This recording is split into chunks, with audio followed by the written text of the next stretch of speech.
अस्सलाम वालेकुम रहमतुल्लाहि व बरकातहू। उम्मीद है कि आप सब लोग ठीक होंगे और दुआ है कि अल्लाह ताला आपकी सेहत, आपकी ज़िंदगी और आपके दस्तरखानों को हमेशा हरा भरा रखे और आपकी तरफ आने वाले हर शर को खैर में बदल दे। आमीन सुम्मा आमीन। तो जनाब, आज की मेरी वीडियो जो है वो बहुत ही इंटरेस्टिंग होने वाली है, ख़ास तौर पे उन लोगों के लिए जो अपने बालों की वजह से परेशान रहते हैं, जिनके बालों में डैंड्रफ है और बाल गिर रहे हैं और बाल बहुत कम है और बाल फ्रीज़ी हैं, यानी बालों के हर किस्म के मसाइल के लिए जो मैं सलूशन लेकर आई हूँ बहुत ही ज़बरदस्त है। आप वीडियो को पूरा देखिएगा और स्किप मत कीजिएगा ताकि आपको वीडियो पूरी समझ में आ जाए और आप आसानी से इस रेसिपी को फॉलो कर सकें। आज मैं बालों के लिए बहुत हेल्दी किस्म का शैम्पू बना रही हूँ। इसके बेनिफिट बहुत ज़्यादा हैं कि अगर मैं इसके बेनिफिट बताना शुरू कर दूँ तो एक अलग वीडियो बन जाएगी। इतना बता दूँ कि इस शैम्पू में आपके बालों के लिए ढेर सारा जो है हुस्न छुपा हुआ है। ये बहुत ही प्यारे फूलों से तैयार किया जाता है। इसको हिबिस्कस या चाइनीज़ फ्लावर भी इसको कहा जाता है या गुड़हल का फूल भी इसको बोला जाता है।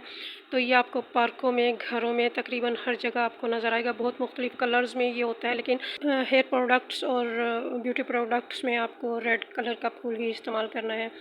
हिबिस्कस या चाइनीज़ फ्लावर में अगर आपके पास रेड कलर अवेलेबल नहीं है तो नो प्रॉब्लम, आप इसकी जगह जो भी कलर आपके पास अवेलेबल है आप उसको इस्तेमाल कर सकती हैं।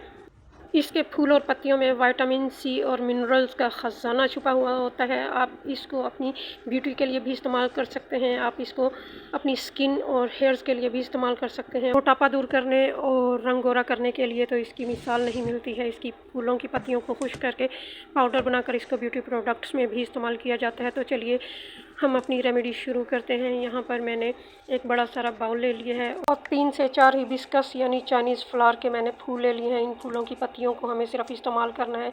फूलों की पत्तियों को मैं तोड़ तोड़ कर बाउल में डाल रही हूँ।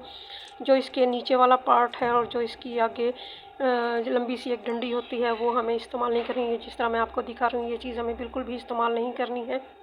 अगर आपके बाल मीडियम साइज़ के हैं तो आपने 3 से 4 फूलों का इस्तेमाल करना है। अगर बाल बहुत हेल्दी और लॉन्ग हैं तो आपने 6 से 7 फूलों का इस्तेमाल करना है। और फूलों के साथ हम इसकी कुछ पत्तियां भी तोड़कर डालेंगे, क्योंकि फूलों से ज़्यादा विटामिन सी और मिनरल जो है पत्तों में होते हैं। तो मैं इसकी कुछ पत्तियां भी तोड़कर इसमें डाल दूँगी। तो लीजिए, फूलों की पत्तियां और पत्तों को मैंने तोड़ लिया है। मैं पानी डालकर इनको अच्छी तरह से धो लूँगी। फूलों को मैंने अच्छी तरह से धो लिया है। मैं इसमें 1.5 गिलास के करीब पानी डालकर इसको हाथों से अच्छी तरह से मसल लूँगी। आप चाहें तो इसको पानी में डालकर ऐसे ही 2-3 घंटे के लिए छोड़ सकते हैं, लेकिन मैं इसको अच्छी तरह से हाथों से मसलूँगी। फिर मैं इसको 2-3 घंटे का रेस्ट दूँगी। तो देखें, 2-3 घंटे हमारे पूरे हो चुके हैं। इसने कितनी जो है वो लेस छोड़ दी है। ये बिल्कुल स्लाइम जैसा हो गया, बिल्कुल लेसदार जेली सी बन गई है। तो अब हमें क्या कर रहे हैं कि इसको अब हमें छानना है। कोई एक बड़ी सी जाली लेकर या जो भी आपके पास आटे वाली छाननी हो या कोई और बड़ी छाननी हो, हम इसको उसमें से छान लेंगे।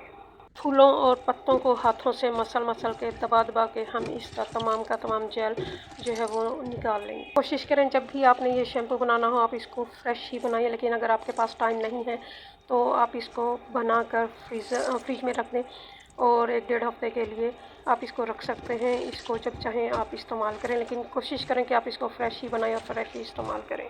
जेल निकालने के बाद जो फूल और पत्तियां बाकी बच गई हैं इनको भी आपने फेंकना नहीं है। इसको मैं बाद में बताऊंगी कि आपने इसका क्या करना है। तो लीजिए, नेचुरल फूलों से नेचुरल शैम्पू तैयार है। इसमें कोई भी दूसरी चीज़ डालने की ज़रूरत नहीं है, क्योंकि ये वाइटामिन और मिनरल्स का ख़जाना है।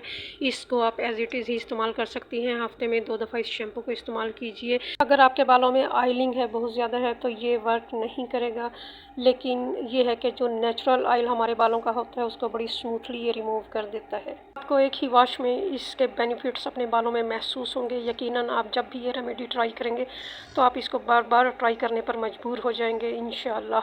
अगर आपको मेरी वीडियो पसंद आए तो प्लीज़ लाइक करें, शेयर करें और सब्सक्राइब करें और बेल आइकॉन के बटन को दबा दें ताकि मेरी नई आने वाली वीडियोज़ का नोटिफिकेशन आपको मिलता रहे। जेल निकालने के बाद जो फूल और पत्तियों का फोक बच गया था उसका फोक उठाकर आपने चेहरे पर और हाथों पर उसका जेल लगा लेना है। फूल और पत्तियों को हटा देना है और वो जेल आपने 5 मिनट अपने चेहरे पे और हाथों पे मसाज करना है। 20 मिनट इसको लगा रहने देना है और फिर इसको वॉश कर लेना है। यकीन करें कि आपको वाइटनिंग, ग्लोइंग और हर किस्म के बेनिफिट्स आपको अपने स्किन पे महसूस होंगे इंशाल्लाह। चलते चलते आखिरी बात, अल्लाह की पकड़ से बेखौफ ना रहें। अल्लाह की अचानक पकड़ से वही कौम बेखौफ होती है जो तबाह होने वाली होती है।